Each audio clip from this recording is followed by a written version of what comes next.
Bismillahirrahmanirrahim. Assalamualaikum warahmatullahi wabarakatuh.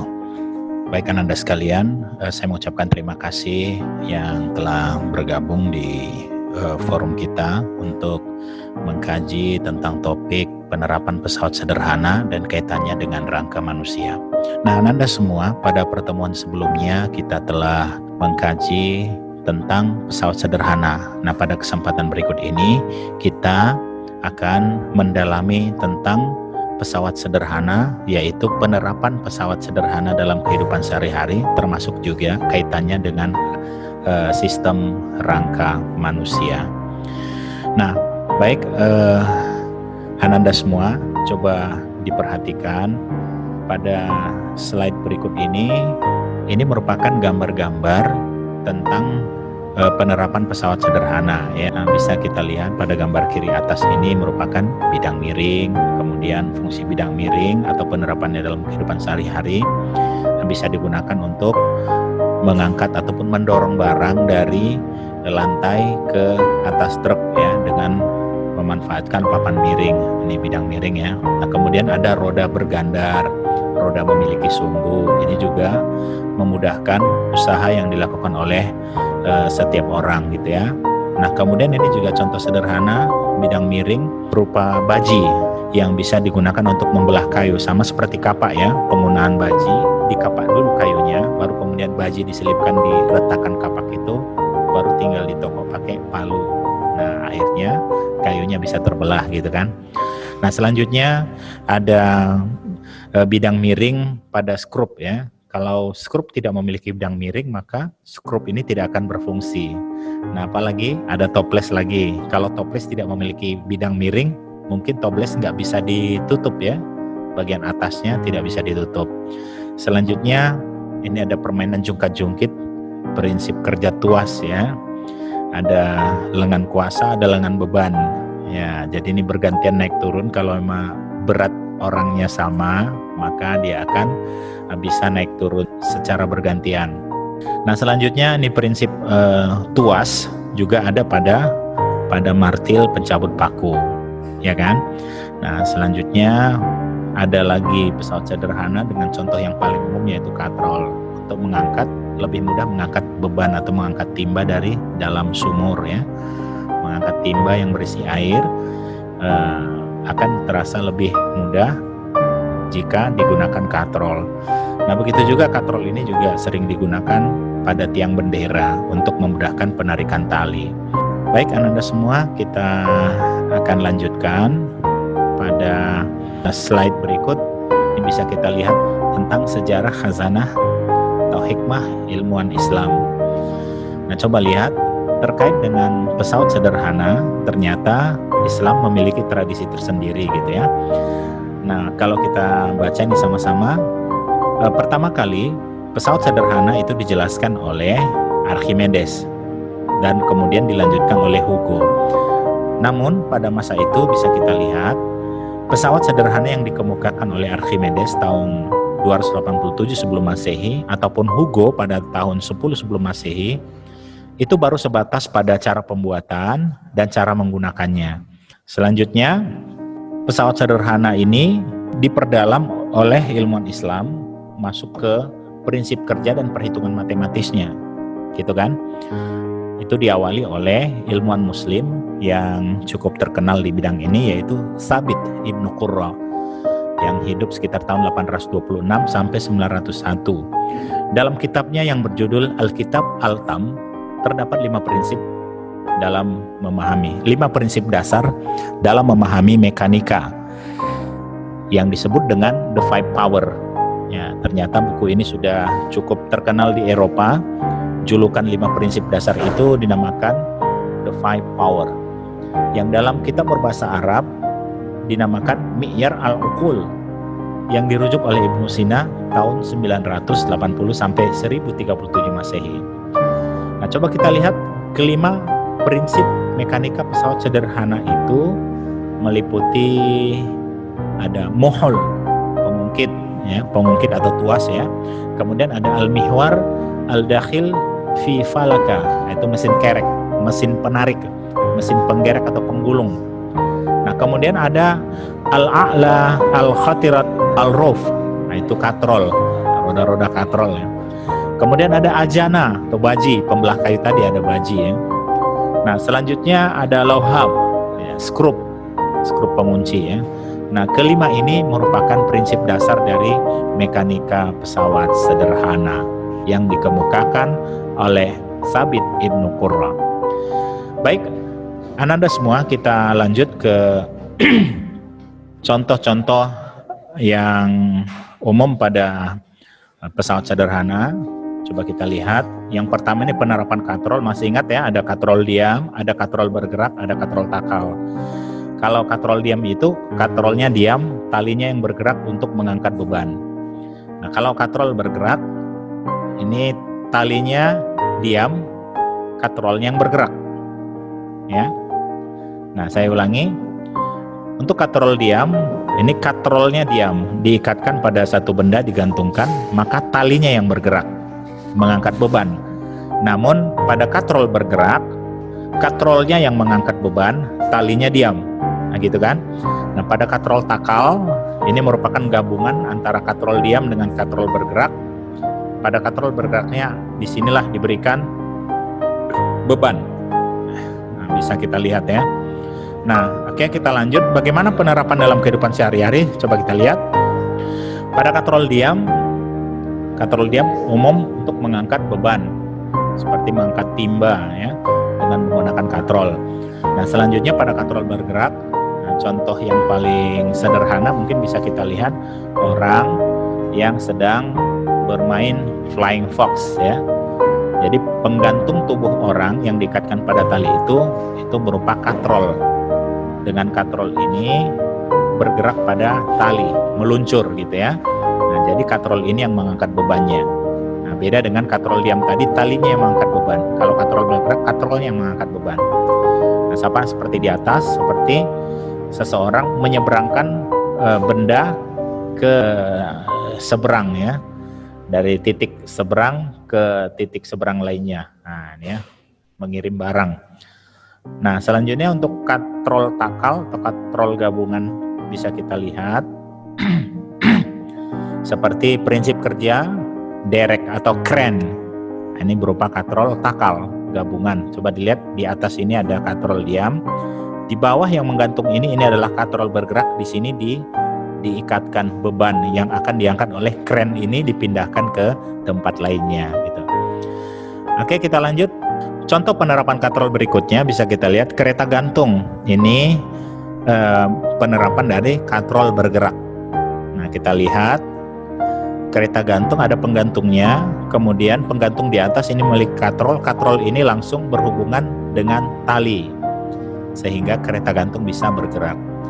Nah, selanjutnya untuk katrol takal atau katrol ganda bisa kita lihat prinsip kerja dari blockchain atau katrol rantai yang biasa digunakan untuk mengangkat mesin mobil ketika mobil direparasi atau mesinnya sedang diservis, ada komponen yang diganti, maka mesinnya digantung dengan menggunakan katrol rantai ini.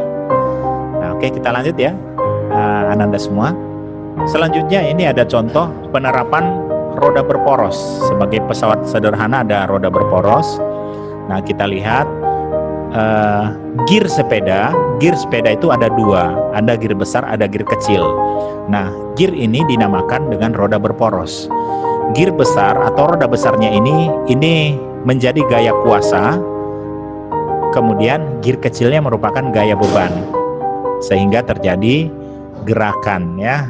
Nah, bisa kita lihat pada gambar di kanan atas ini gambar sepeda dengan gear atau roda berporos. Ada gear besarnya sebagai kuasa dan ada gear kecil. Nah, ini gandaran ya. Nah, oke, ini contohnya ya. Jadi mudah untuk menemukan pesawat sederhana dalam kehidupan kita. Yang lain contoh apa lagi? Untuk roda berporos misalnya setir mobil. Setir mobil ini bulat seperti roda karena tidak ada setir mobil yang bentuknya peta ataupun segitiga gitu ya. Nah, dia selalu ada bulat, paling tidak ada tanda silang seperti ini. Lalu kemudian di pertemuan tanda silang ini ada sumbu. Nah, jadi roda berporos, sehingga setir mobil ini menjalankan prinsip kerja pesawat sederhana roda berporos. gitu ya. Nah, kemudian gambar di bawah ini sepatu roda juga seperti itu, memiliki roda berporos. Nah, kursi roda juga seperti itu. Nah, semua alat ini untuk memudahkan kerja usaha gitu kan.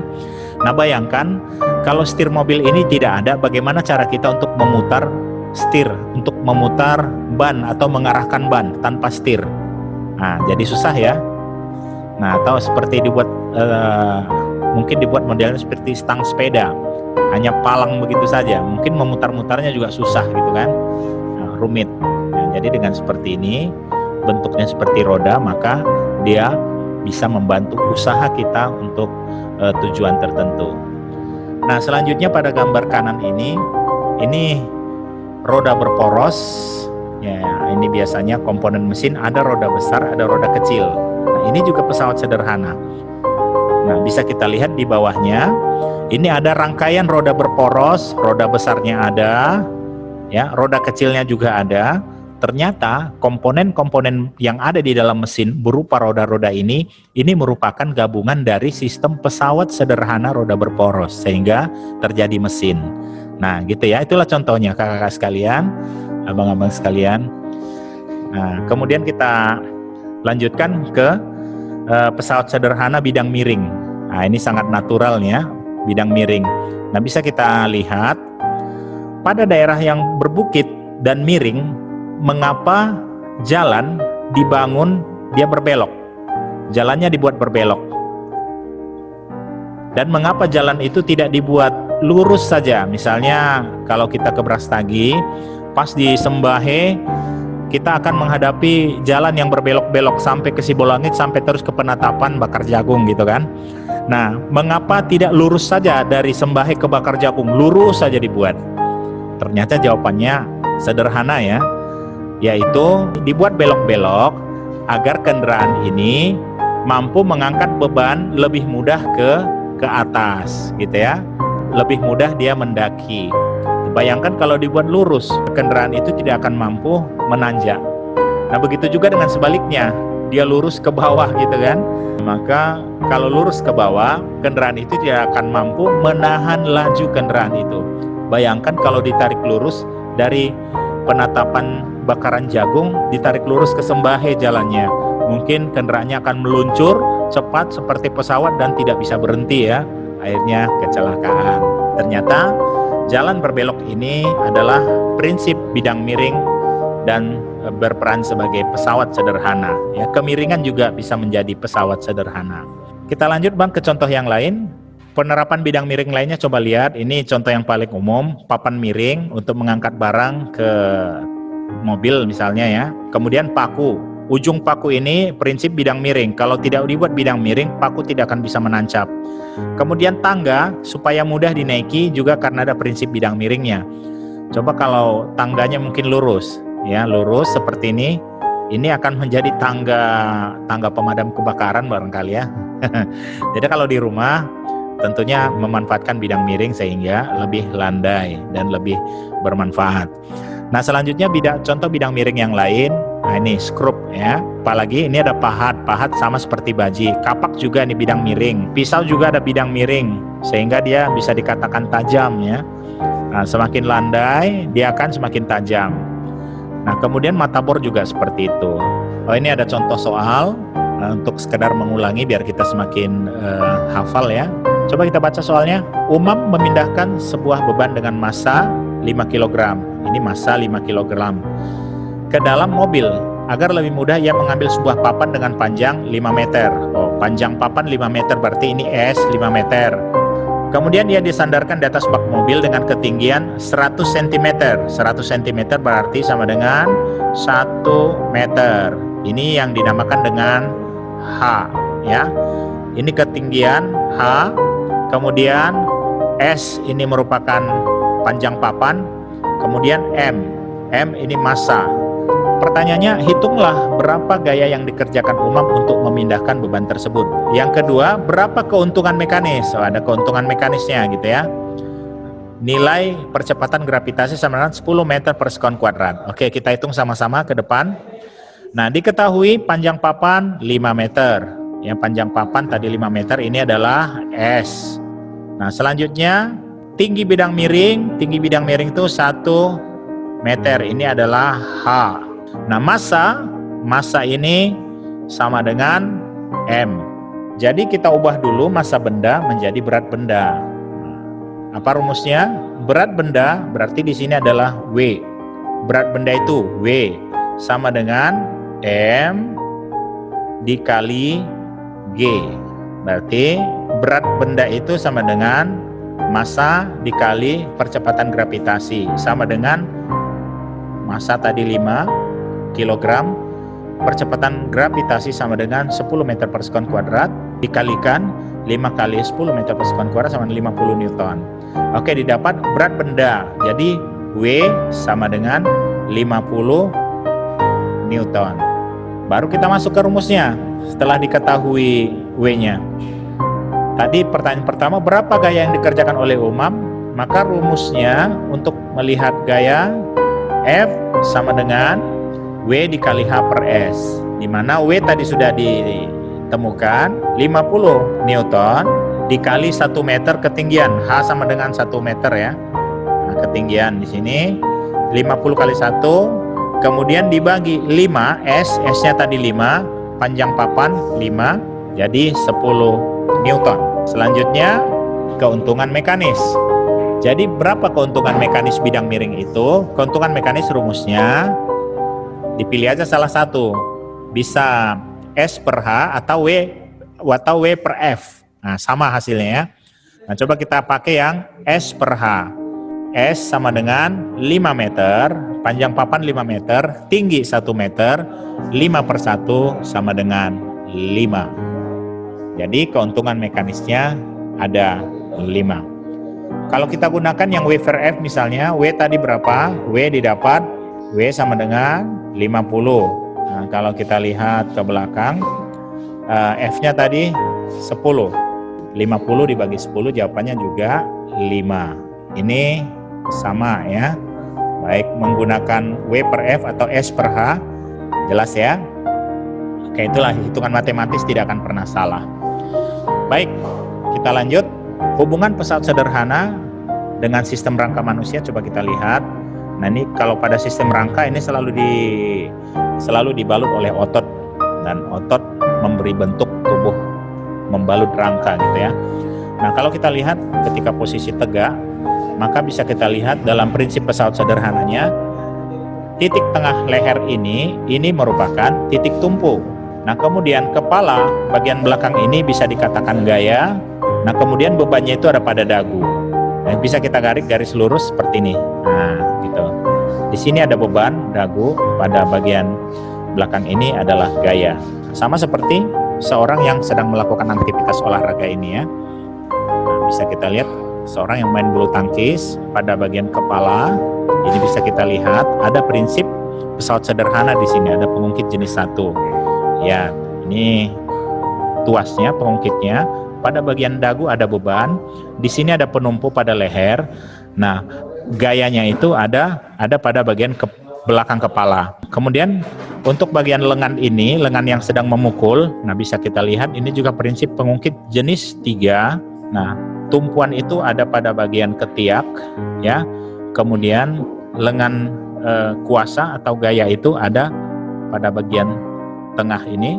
Nah, kemudian pada bagian genggaman tangan ini merupakan beban. Nah, begitu juga dengan pada bagian kaki yang berjinjit. Nah, bisa kita lihat prinsip pesawat sederhananya ini tergolong pengungkit jenis 2.